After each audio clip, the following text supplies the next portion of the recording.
اس لیے یہ بات سمجھنی پڑے گی شروعات سے کہ اللہ نے جب ہمیں اور تمہیں وہاں پر جسم عطا فرمایا آسمانوں کے اوپر اور جسم عطا فرما کر ہمارے جسم کی ضرورتوں کو پورا کیا، وہ بات رہ گئی وہ بھی پوری کر دیں۔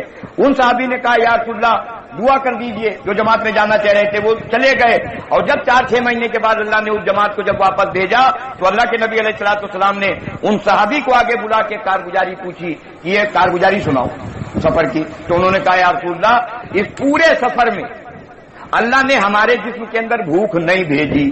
کیا نہیں بھیجی؟ تو جب بھوک نہیں بھیجی تو کہے کہ ہم کو چاول کی ضرورت پڑے گی، اور چاول خریدنے کے لیے کہے پیسے کی ضرورت پڑے گی؟ تو یہ تو امر ہے اللہ کا جو انسان کو دکھتا نہیں، نبیوں کو دکھایا جاتا۔ ام ایمن رضی اللہ تعالیٰ عنہ ہجرت کر کے مکے سے آ رہی مدینے اور نفلی روزہ رکھے ہوئے، منصرف نام کی جگہ پر پہنچی، سورج غروب ہونے لگا، کھانے پینے کا کوئی سامان نہیں، خود بیان فرما رہی حیات الصحابہ 30 جلد کے اندر یہ روایت فرما رہی مجھے لگ رہا تھا اس پیاس کی وجہ سے ملک الموت آ کے میرے جسم سے روح نکال لے جاوے گا، لیکن اللہ نے سفید رسی میں، کس رسی، کس کلر کی رسی میں؟ سفید رسی میں اللہ نے آسمان سے پانی کا بھرا ایک ڈول اتارا، اور میں نے اس کو پیا اور پھر پیا اور پھر پیا، جب بھر گیا پیٹ وہ ڈول پھر آسمانوں کے اوپر چلا گیا، آپ مدینے میں رہنے لگی۔ فرماتی ہے مجھے پیاس نہیں لگتی تھی، میں بھری گرمیوں میں روزہ رکھا کرتی تھی کہ مجھے پیاس لگ جائے، لیکن مجھے پیاس ہی نہیں لگتی تھی۔ مجھے شیخ نے ایک واقعہ نقل کیا ہے فضائل حج میں، فضائل صدقات کے اندر پڑھنا، فضائل حج غالباً ابو عبد الرحمان نام ہے ان کا، حج کے ارادے سے چلے،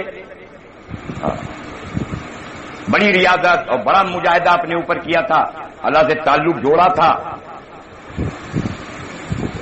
اپنے گھر سے حج کے لیے چلے، راستے میں بغداد پڑتا ہے، بغداد میں جنید بغدادی رحمت اللہ علیہ، اللہ کا یہ شعر یہ وہاں موجود، لیکن یہ کہہ رہے ہیں کہ ہم بھی سمجھتے تھے کہ ہم نے بھی محنت کی ہے اپنے اوپر، ہم نے بھی اللہ سے رشتہ جوڑا ہے، تو اسی اس میں ہم جنید سے بھی نہیں ملے۔ کسے نہیں ملے؟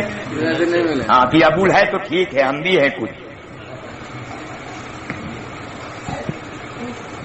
تو ہم گزرے بغداد سے، ہم جنید بغدادی سے نہیں ملے، نکل کے چلے، 40 دن ہو چکے تھے ہمیں بغیر کچھ کھائے پیے۔ کتنے دن ہو چکے تھے؟ 40 دن۔ ہاں 40 دن ہو چکے تھے۔ کھاؤ پیو گے کیا؟ جب اللہ بھوک ڈالے گا تبھی تو کھانے کی ضرورت پڑے گی، پیاس ڈالے گا تو پانی کی ضرورت پڑے گی، اور وہ امتحان کے لیے ڈالتا ہے۔ بھوک ڈالے گا کہ روٹی کس راستے سے لو گے، مال کے راستے سے لاؤ گے یا نماز کے راستے سے لو گے، اتنا سا امتحان۔ بلکہ 40 دن بھوکا پیاسا چلتا چلا جا رہا تھا، اور اللہ نے 40ویں دن میرے اندر پیاس ڈالی، میری نگاہ سامنے پڑی، ایک ہرنی کنویں پر کھڑی پانی پی رہی تھی، ایک ہرنی۔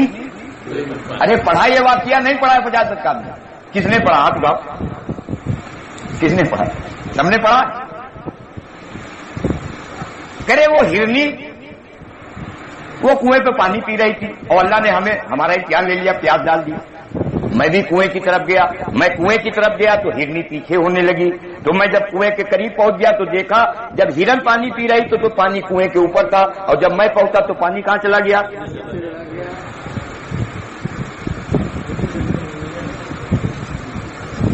تو کہنے لگے ہم نے آسمان کی طرف دیکھا اور اللہ سے کہا اے اللہ آپ کے یہاں میرا اتنا بھی مقام نہیں ہے جتنا ہرنی کا ہے، ہمارا اتنا بھی نہیں، ہمارا گشت نہیں چھوٹا، ہماری تعلیم نہیں چھوٹی، 2.5 گھنٹے نہیں چھوٹے، 4 مہینے نہیں چھوٹے، اتنا بھی مقام نہیں کہ میں جب پہنچا تو پانی نیچے اور ہرنی جب تھی تو پانی اوپر، تو غیب سے آواز آئی کہ تو پیالہ اور ڈور ساتھ میں لے کے آیا ہے۔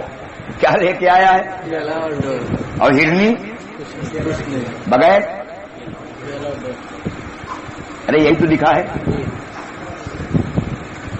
اللہ اللہ ایسے ہی چھوڑی نا ہم کو چھوڑیں گے۔ کہنے لگے بس، اللہ نے کہا جا واپس جا، آواز گیس سے جو آئی جا واپس، اب جب یہ واپس کنویں پر پہنچے تو پانی ارے آ گیا اوپر نہیں، پانی نکالا، پیا، وضو کیا، پیالے میں پانی لیا، پورے سفر میں وہ پانی چلتا رہا۔ اب جب یہ سفر سے واپس ہو رہے تھے تو پھر بغداد کے اندر سے ان کا راستے میں وہی پڑتا تھا۔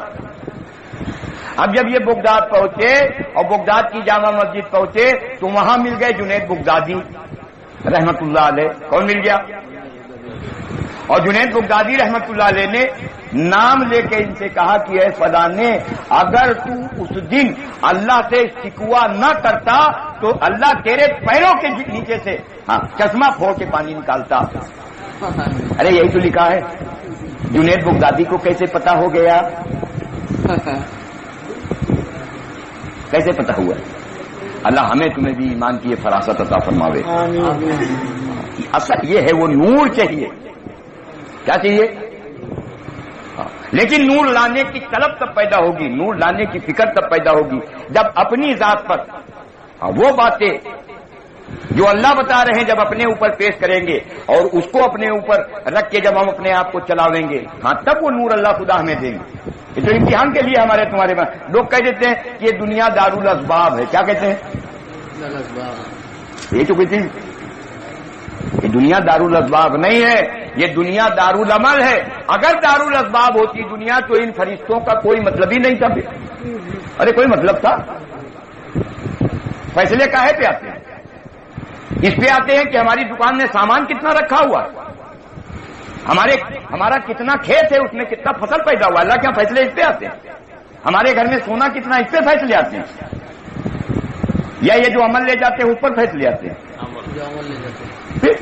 یہ دنیا دارالاسباب ہے، دارالعمل،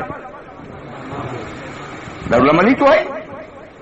اب اللہ وہاں اس پر آؤ، اللہ نے جسم عطا فرمایا، جسم عطا فرما کر جسم کی ضرورتوں کو پورا کیا۔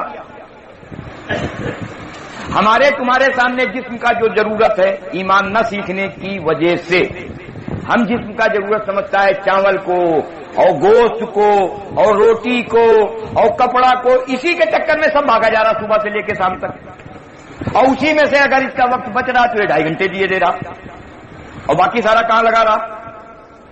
روٹی اور گوشت اور کپڑا کہاں پہ لگا رہا؟ اور اس سے بڑا جو اللہ نے ضرورت دیا اس کا اس کو خیال ہی نہیں۔ کیوں؟ ایمان نہیں سیکھا۔